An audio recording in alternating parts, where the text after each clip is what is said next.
Hello दोस्तों, welcome back to aspirant 2025 में। तो आज हम लोग जो पंचायती राज स्टार्ट किए थे रिवीजन सीरीज अपना पॉलिटी का प्रीलिम्स 2025 के लिए, तो इसमें हमने 3 लेक्चर ऑलरेडी कर चुके हैं, जिसमें से 2 लेक्चर, पहला लेक्चर था सेंटर स्टेट रिलेशन, मतलब कि एक राज्य और केंद्र के मध्य क्या संबंध होना चाहिए। दूसरा हमने पढ़ा अंतर राज्य रिलेशन, मतलब 2 राज्य आपस में कैसे संबंधित होंगे, हमारे कॉन्स्टिट्यूशन में डिफाइन है, कुछ परंपरा के रूप में है।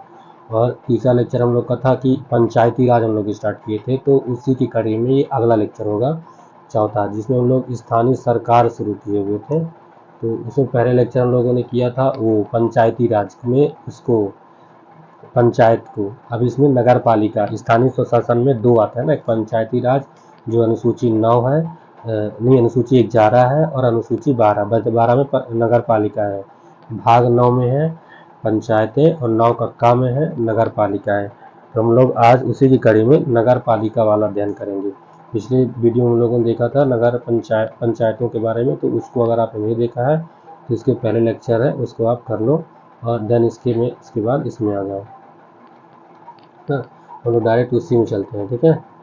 तो अपना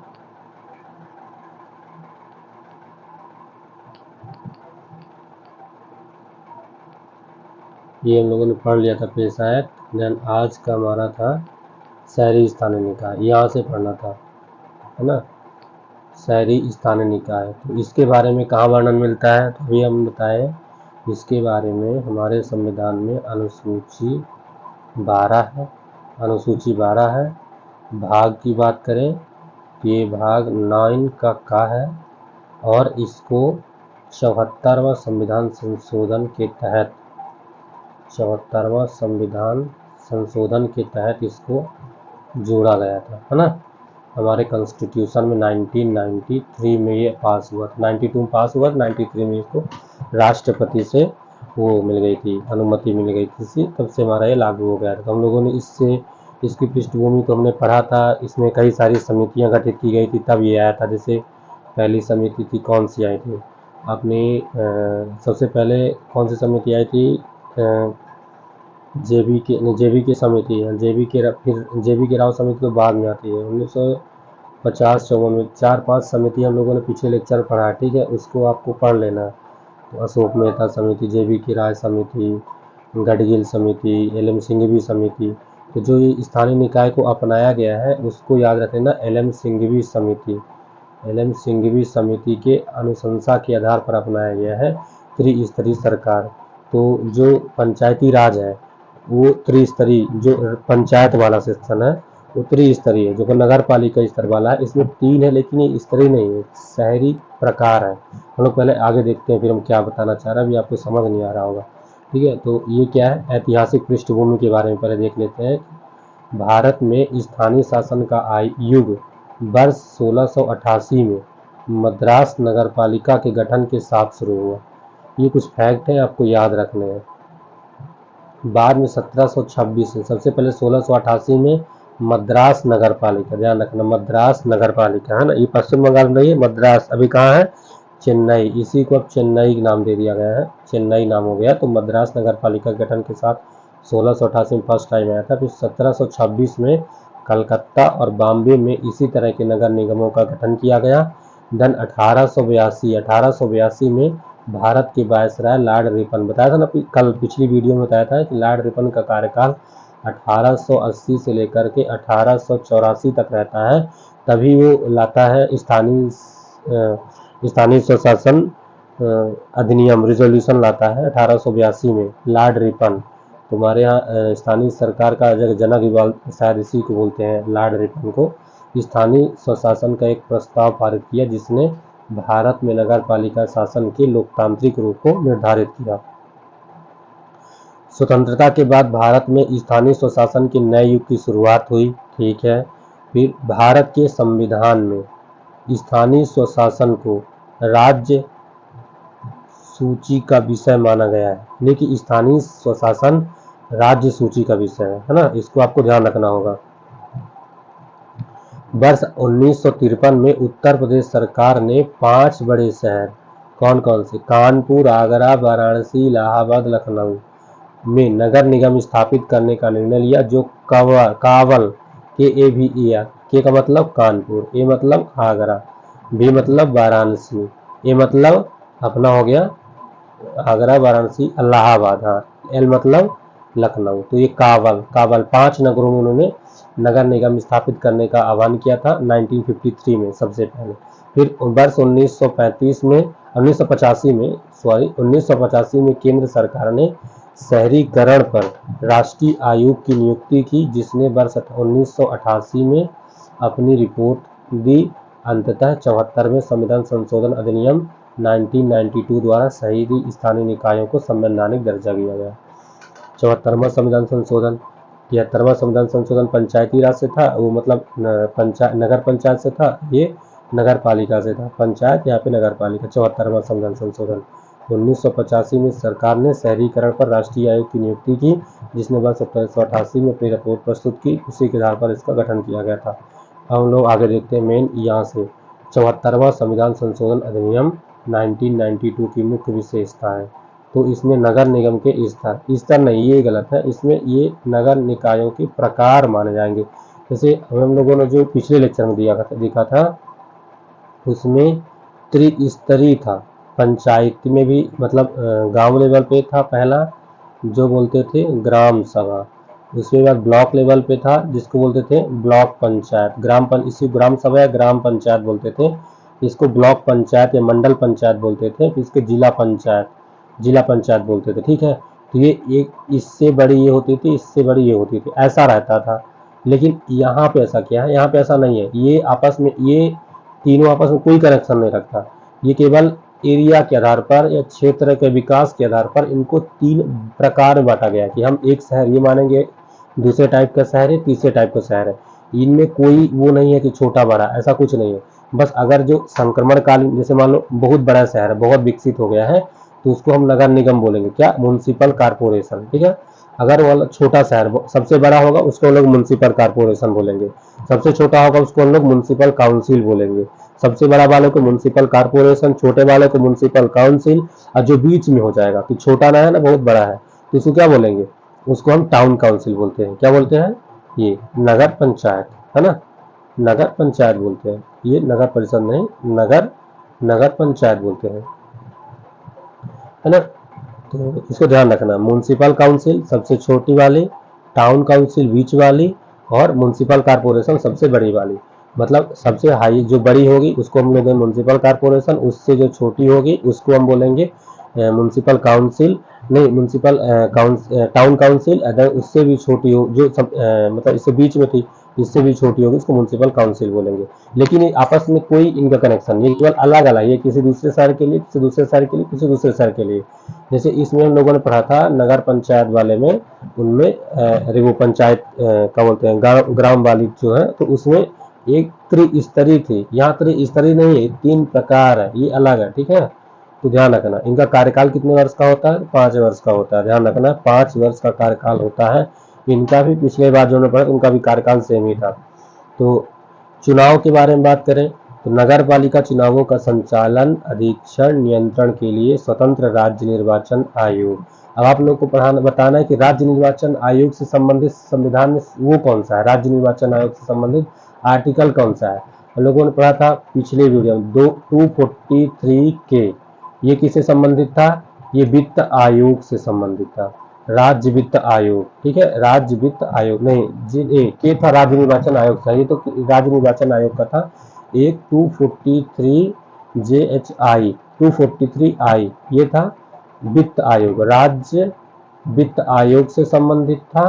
243 के राज्य निर्वाचन आयोग से संबंधित है। ये आपको आर्टिकल कुछ है जिनको आपको याद रखनी होगी। राज्य वित्त आयोग 243I, राज्य निर्वाचन आयोग 243 के। नगर पालिका चुनावों के संचालन, अधीक्षण, नियंत्रण के लिए स्वतंत्र रूप से राज्य निर्वाचन आयोग। राज्य निर्वाचन आयोग का गठन कौन करता है? तो राज्यपाल करता है प्रत्येक 5 साल में, है ना। मतलब राज्य निर्वाचन आयोग का कौन करता है इनका? तो ये करती है राज्यपाल। अगर इनके आयुक्तों को मतलब हटाने का काम कौन करता है? तो राष्ट्रपति करता है, ये आपको ध्यान रखना है। इनके आरक्षण की बात करें, इसमें आरक्षण संबंधित क्या प्रावधान है? तो ये उसमें भी था, जो कल हम लोग जिस वीडियो देखी उसमें भी ऐसे था कि अनुसूचित जाति और अनुसूचित जनजाति के सदस्यों के लिए नगर पालिका के क्षेत्रों में उनकी जनसंख्या के अनुपात में सीटें आरक्षित की गई, ध्यान रखना। और महिलाओं के लिए 33% आरक्षण था, यहाँ भी होगा। प्रत्येक नगरीय निकाय के लिए एक तिहाई सीट महिलाओं के लिए आरक्षित करने का अनिवार्य प्रावधान है, ध्यान रखना। नगर पालिकाओं के अध्यक्ष के पद के लिए भी आरक्षण प्रदान किया गया। जैसे हम लोगों ने कल पढ़ा था ग्राम सभा वाले में, पंचायतों में, तो उसमें अध्यक्ष पद के लिए महिला का आरक्षण नहीं था। यहाँ पे अध्यक्ष पद के लिए भी महिला का आरक्षण है ना, जिसमें सीटों के लिए आरक्षण था। इसमें वित्त के संबंध में हमने पिछले भी कल देखा था कि ज्यादा वो नहीं है। यहाँ भी देखो, नगर पालिकाओं की वित्तीय स्थिति की समीक्षा करने और स्थानीय निकायों की वित्तीय स्थिरता की सिफारिश करने के लिए राज्य वित्त आयोग मतलब 243 आई, ध्यान रखना, आर्टिकल 243 आई। राज्य निर्वाचन आयोग 243 के, ये आपको सब आर्टिकल कुछ याद रखने हैं, ठीक है। जैसे 243 GH किससे संबंधित था? वित्त से संबंधित था। आई जो सा था ये वित्त आयोग से संबंधित था। और 243 Z एक होता था, 243 ZG करके था। इनको कुछ आर्टिकल आपको याद रखने हैं, काफी इंपोर्टेंट आर्टिकल है। नियोजन संबंधित जिला नियोजन समिति, हाँ इसमें ये प्रीलिम पॉइंट ऑफ व्यू से बहुत इंपॉर्टेंट है, पूछ देगा जिला नियोजन समिति या महानगर नियोजन समिति किसके तहत गठित की गई है? तो ये अपन आता है नगर पालिकाओं के संबंध में। जिला नियोजन समिति यानी कि डिस्ट्रिक्ट प्लानिंग कमीशन, और ये महानगर नियोजन समिति के माध्यम, है ना, ये होगा नियोजन से संबंधित। इसमें दो जिला नियोजन समिति के गठन का प्रावधान है और महानगर नियोजन समिति, जिला नियोजन समिति, महानगर नियोजन समिति। ये प्रीलिम पॉइंट ऑफ व्यू से काफी इंपॉर्टेंट रखता है, तो इसको आपको ध्यान रखने होंगे। फिर जिला नियोजन समिति के बारे में अगर हम बात करते हैं तो अनुच्छेद 243 ZD, आर्टिकल 243 ZG के बारे में जिला नियोजन समिति के बारे में मेंशन है। इसका उद्देश्य क्या है कि जिले के भीतर पंचायतों और नगर पालिकाओं द्वारा तैयार की गई विकास योजनाओं को समेकित करना।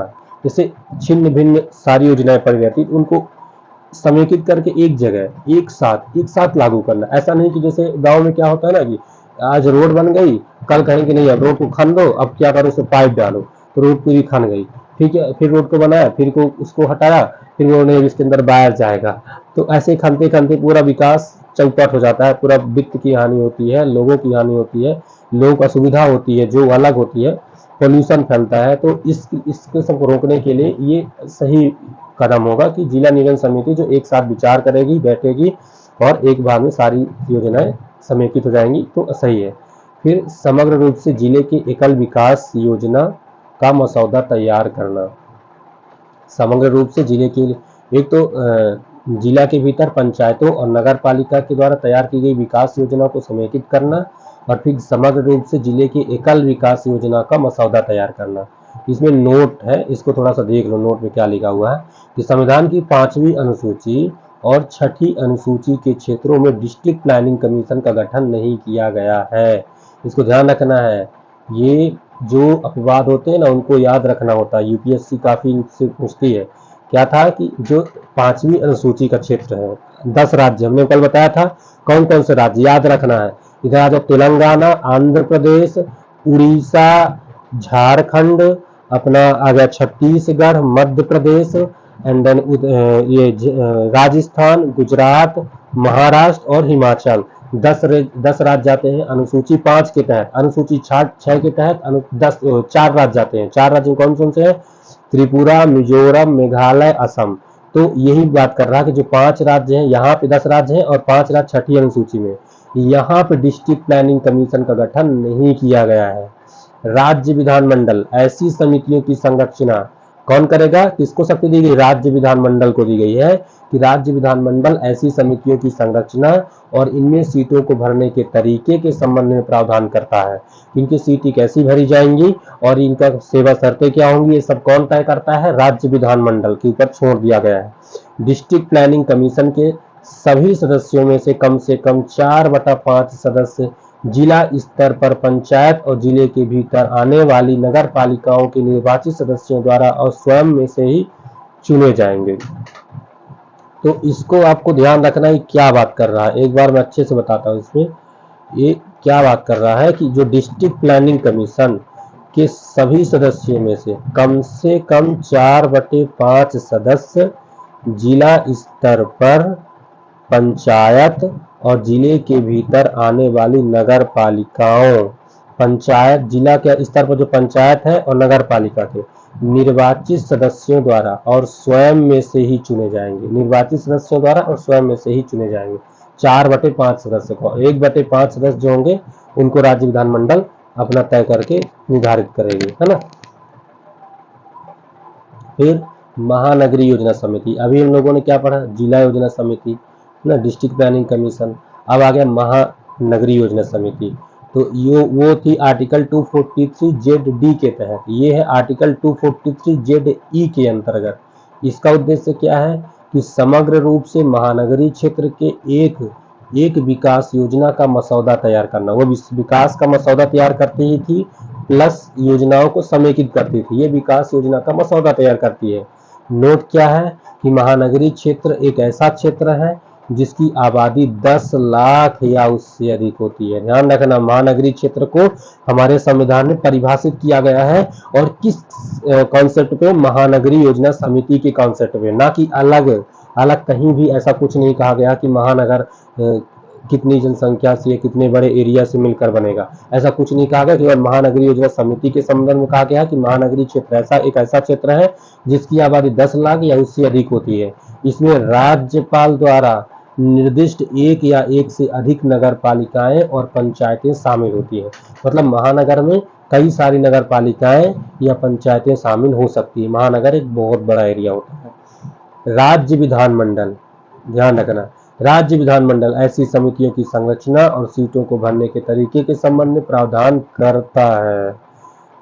ये MPC मतलब महानगरीय प्लानिंग कमीशन के कम से कम 2/3 सदस्य, उसमें क्या था 4/5 सदस्य जो थे वो या तो पंचायत या जिला स्तर पर जो पंचायत है या नगर पालिका है उन्हीं में से, और उन्हीं के प्रत्यक्ष प्रतिनिधि जो चुने गए निर्वाचित प्रतिनिधि और उन्हीं में से चुने जाते थे, और 1/5 जो होता है वो विधानमंडल तय कर सकती थी। इसमें क्या कहता है कि 2/3 सदस्य जो होंगे वो नगर पालिकाओं के निर्वाचित सदस्यों और महानगरीय क्षेत्र में आने वाली पंचायतों के अध्यक्षों द्वारा स्वयं में से चुने जाएंगे। अध्यक्षों में से, प्रतिनिधियों में से नहीं बेटा, अध्यक्षों में से। क्या कि नगर पालिकाओं के निर्वाचित सदस्यों और महानगरीय क्षेत्र में आने वाली पंचायतों, महानगरीय क्षेत्र में आने वाली पंचायतों और नगर पालिकाओं के निर्वाचित सदस्यों, ध्यान रखना, नगर पालिका के निर्वाचित सदस्यों और महानगरीय क्षेत्र में आने वाली पंचायतों के अध्यक्षों द्वारा स्वयं में से चुने जाएंगे। 2/3। 1/3 क्या होगा? वो राज्य निर्धारित करेगा। फिर शहरी शासन या अर्बन लोकल बॉडीज के प्रकार, ये शहरी शासन या अर्बन लोकल बॉडीज के प्रकार, इसमें प्रकार के बारे में जो 8 प्रकार है ना उसी को हम लोग आज पढ़ेंगे। जो 8 प्रकार कौन कौन से, इसमें से एक जैसे नगर निगम, ये ज्यादा इंपॉर्टेंट नहीं है सारे, लेकिन पढ़ना है। नगर निगम, तो नगर निगम शहरी स्थानीय सरकार का एक रूप है।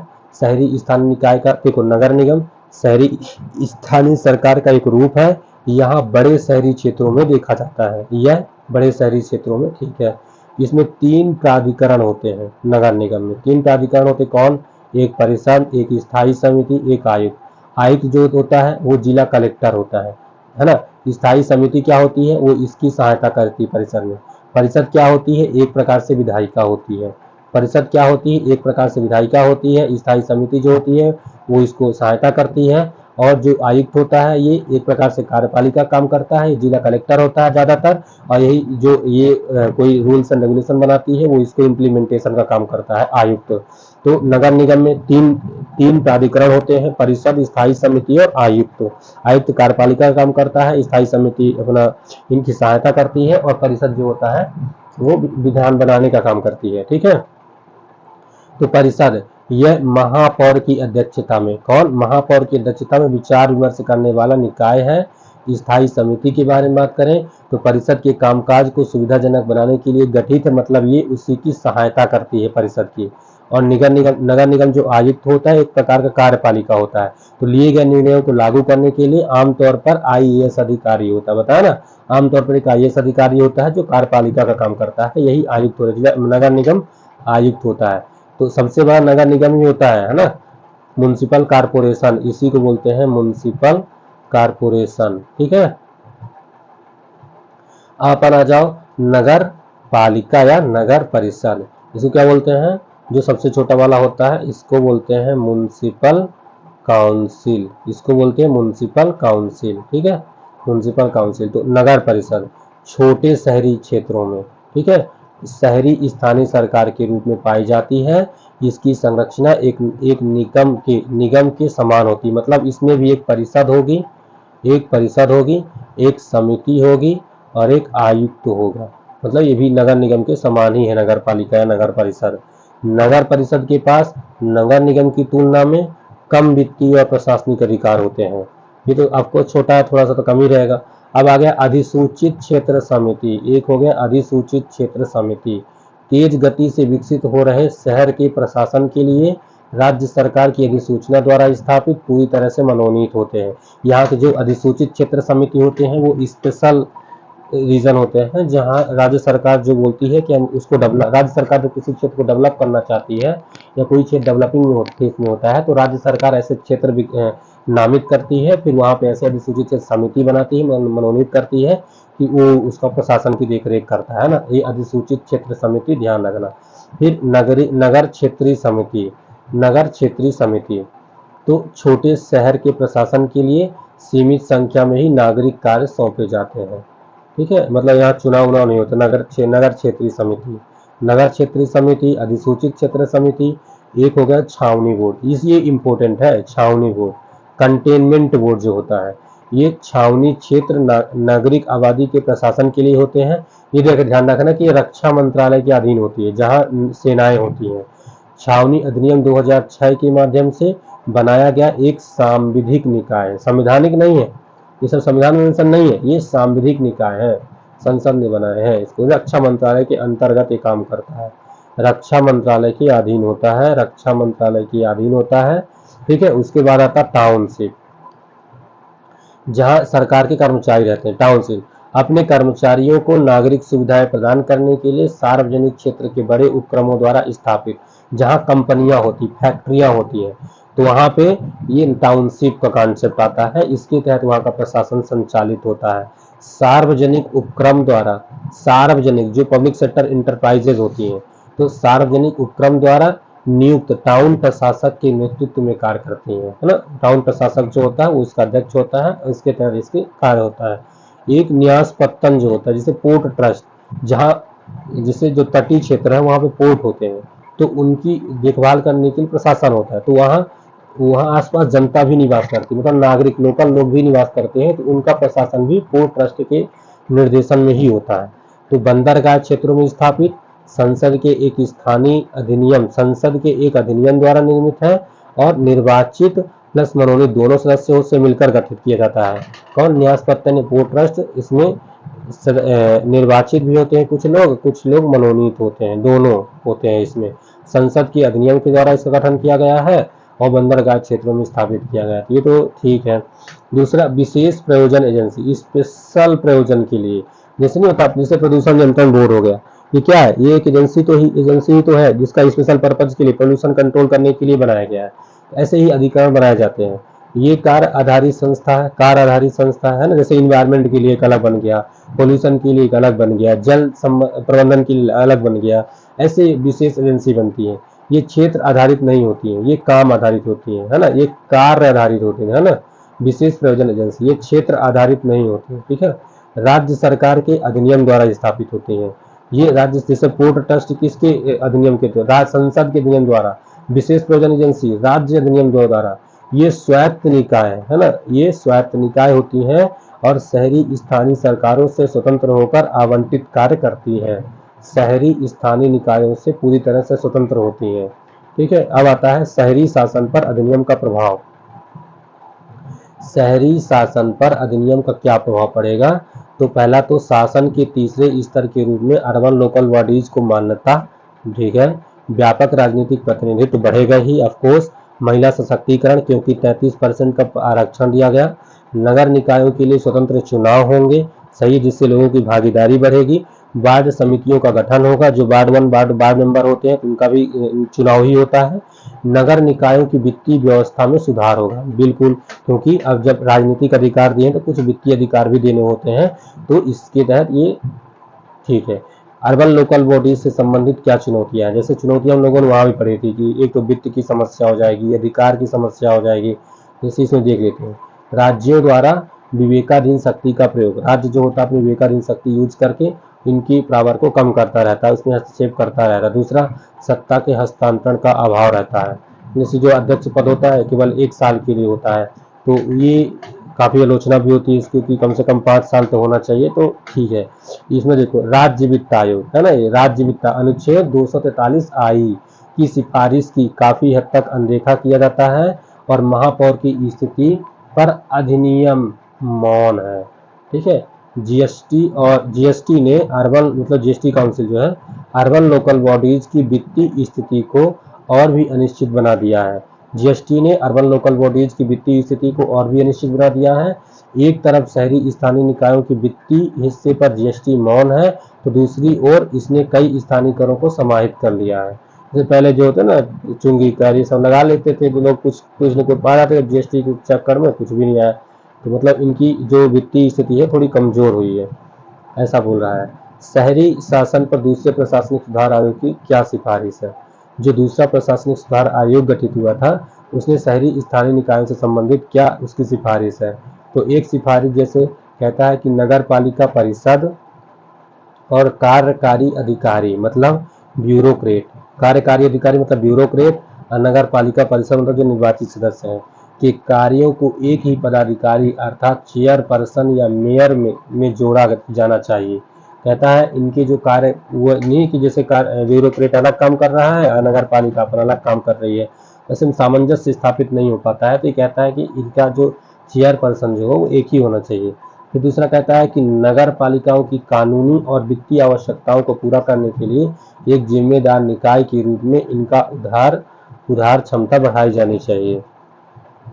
दूसरा क्या है कि नगर पालिकाओं के लिए संसाधन विकसित करने हेतु भूमि बैंकों को लाभ उठाया जाना चाहिए। दूसरा, सभी शहरी स्थानीय निकायों में नागरिक चार्टर होना चाहिए, नागरिक चार्टर होना चाहिए, ठीक है। दूसरा, नगर पालिका सरकारों के पास उन्हें सौंपे गए कार्यों और गतिविधियों पर पूर्ण स्वायत्तता होनी चाहिए। स्वायत्तता तो होनी ही चाहिए यार। जैसे कर निर्धारण के तरीके को पूरी तरह से पारदर्शी और वस्तुनिष्ठ बनाया जाना चाहिए। ये कुछ दूसरा प्रशासनिक आयोग है, उसकी कुछ सिफारिशें हैं जो इसने शहरी स्थानीय निकायों के संबंध में दिए हैं। तो ये हम लोग का ये शहरी स्थानीय निकाय खत्म हो गया, तो हम लोगों ने इसे कंप्लीट कर लिया। अब नेक्स्ट लेक्चर में हम लोग आप लोग कमेंट में बताओ कि नेक्स्ट लेक्चर में लोग कौन से टॉपिक के रिवीजन करें, तो कमेंट करके आप बता सकते हो, नहीं तो हम तो कोई स्टार्ट करेंगे, क्योंकि 25-20 दिन बचे हैं, तो 20 दिन के अंदर हमको सारे सब्जेक्ट कंप्लीट करने हैं, है ना। तो आज के लिए इतना ही, बाकी हम लोग नेक्स्ट वीडियो में देखेंगे। और इसकी जो पीडीएफ है वो मैं टेलीग्राम चैनल पर डाल दूंगा, तो आप मेरा टेलीग्राम चैनल ज्वाइन कर लो, इसमें मैं डिस्क्रिप्शन में उसका लिंक दे दूंगा। तो ठीक है, आज के लिए इतना ही, धन्यवाद।